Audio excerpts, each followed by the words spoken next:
9월 4일 오늘 하나님의 말씀은 호세아 13장 말씀입니다. 1절로 3절 말씀. 에브라임이 말을 하면 사람들이 떨었도다. 그가 이스라엘 중에서 자기를 높이더니 바알로 말미암아 범죄함으로 망하였거늘 이제도 그들은 더욱 범죄하여 그 은으로 자기를 위하여 우상을 부어 만들되 자기의 정교함을 따라 우상을 만들었으며 그것은 다 은장색이 만든 것이거늘 그들은 그것에 대하여 말하기를 제사를 드리는 자는 송아지와 입을 맞출 것이라 하도다. 이러므로 그들은 아침 구름 같으며 쉬 사라지는 이슬 같으며 타작마당에서 광풍에 날리는 쭉정이 같으며 굴뚝에서 나가는 연기 같으리라. 본장에서 호세아 선지자는 북이스라엘 백성의 허물을 엄히 책망하고 심판을 선언하면서 북이스라엘이 행한 우상 숭배의 허무함과 하나님의 은혜를 짓밟는 자에게 주어지는 형벌의 잔혹함을 언급했습니다. 호세아서의 역사적 배경은 여로보암 2세 때였습니다. 이때에는 솔로몬 이후 이스라엘이 가장 부강하고 번영한 나라가 되어 국력이 크게 신장되었으므로 주변 국가들도 그 권위와 저력을 인정하고 두려워했어요. 그러나 이스라엘은 구원자이신 하나님의 권세와 능력을 무시하고 우상과 왕을 더 의지했습니다. 그래서 북이스라엘의 범죄와 그에 대한 심판, 그리고 심판의 원인과 그 정당성에 대해 언급을 하고 있는 거예요. 북이스라엘이 바알과 금송아지를 숭배함으로써 영적으로 죽은 상태에 있었으며 그로 인해 북이스라엘은 이미 심판을 받아 멸망한 것과 다름이 없다는 것을 알려주고 있는 것이죠. 하나님의 계명에 불순종하는 차원을 넘어서 하나님의 존재 자체를 인정하지 않는 가장 근원적이고 치명적인 죄인 우상 숭배죄를 거듭 경계하면서 우상 숭배에서 떠나기를 강력히 촉구하고 있는 것이에요. 이스라엘은 하나님께서 축복하신 결과로 번영과 풍요를 누렸지만 그 은혜를 망각하고 자신을 높이 평가하는 교만에 빠졌고 오히려 우상을 숭배하는 일에 몰두했습니다. 그로 말미암아 하나님은 분노하셨고 그들에게 엄중한 심판을 내릴 수밖에 없으셨습니다. 5절로 8절 말씀.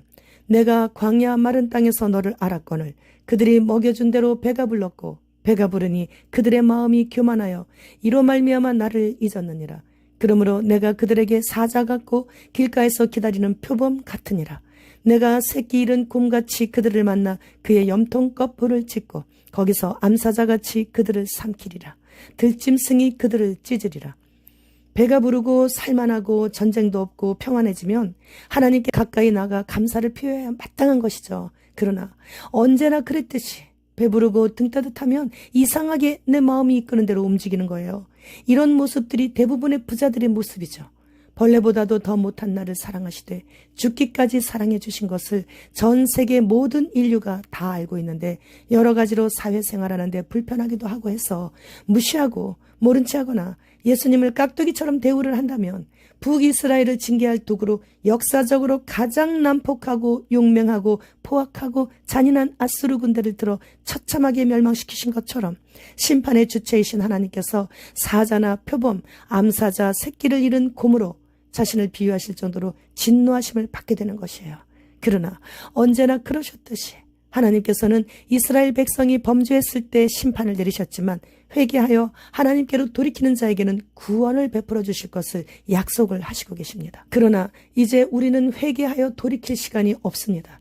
순간순간 하나님 앞에서 나를 점검하는 길만이 영원히 살 길입니다. 우리가 처음에 코감기 유행할 때 흰신을 안 신으려고 PCR 검사는 괜찮은 줄 알고 그 검사에 응했던 사람들이 부지기수예요. 이렇게 아무것도 몰랐을 때 PCR 검사나 흰신을 한두 차례 맞은 사람들을 다 하나님의 징계를 받을 것이라고 한다면 그들은 몰라서 그랬어요. 용서해 주세요 하면서 하나님 앞에 회개하면 되는 거예요. 계속 두려워해야 되는 이유는 없는 거예요. 하나님께서는 그러한 우리를 불쌍히 여기사 흰신과 PCR의 위험에서 건져주시며 그 속의 모든 악한 물질들을 다 제거해 주시며 우리를 위로해 주시는 하나님이시기 때문이죠. 그러나 이제는 직장 생활 하려니 어쩔 수 없다고 그 정당성을 주장하면서 이제 가을부터 다시 시작하는 팬데믹 때도 어쩔 수 없어요. 먹고 살기 위해서 가족들의 생계를 책임지고 있어서 어쩔 수 없다. 어쩔 수 없다. 어쩔 수 없었다. 그러면서 접종을 한다면 그땐 북이스라엘의 우상 숭배로 간주를 하시는 거예요. 그래서 하나님의 돌이킬 수 없는 진노 아래 놓이게 되는 것이에요. 깨어나지 못한 가족들을 위해 이제는 그 어떤 해를 받지 않도록 기도해야 될 때입니다. WEF는 내년 미국 선거 취소 명령에 서명을 했습니다. 슈밥과 WEF는 앞으로 미국 선거는 없다고 밝혀요. 그 뜻은 내년 11월에 있을 미 대선 전에 전쟁이 일어나고 휴거되고 사회가 혼란해질 때 적그리스도가 나타난다는 것이죠. 그러니까 2024년 11월 대선에 국민들의 투표가 중요하지 않다는 거예요. 그는 선출되지 않고 선출될 것이기 때문이죠. 트럼프는 대선과 관계없이 혼란할 때 전 세계 뉴스 화면을 채우며 등장할 것입니다. 그러니 인간 속에 칩을 넣는 것은 기계인간, 즉 섞이지 않는 흙과 철이 한 몸에 같이 있게 되는 것이죠. 사람이 5G와 연계되는 것이 인간 컴퓨터인 흙과 철이 섞이는 것이에요. 메르세데스 벤츠는 내 칩을 심어 내 컴퓨터가 된 기계인간인 운전자의 생각의 힘으로 자동차를 제어할 수 있는 장치를 개발했습니다. 이제 이러한 편리함으로 인해 많은 사람들이 자원하여 뇌에 칩을 심을 것입니다. 주님 오십니다. 주님 어서 오시옵소서. 마라나타.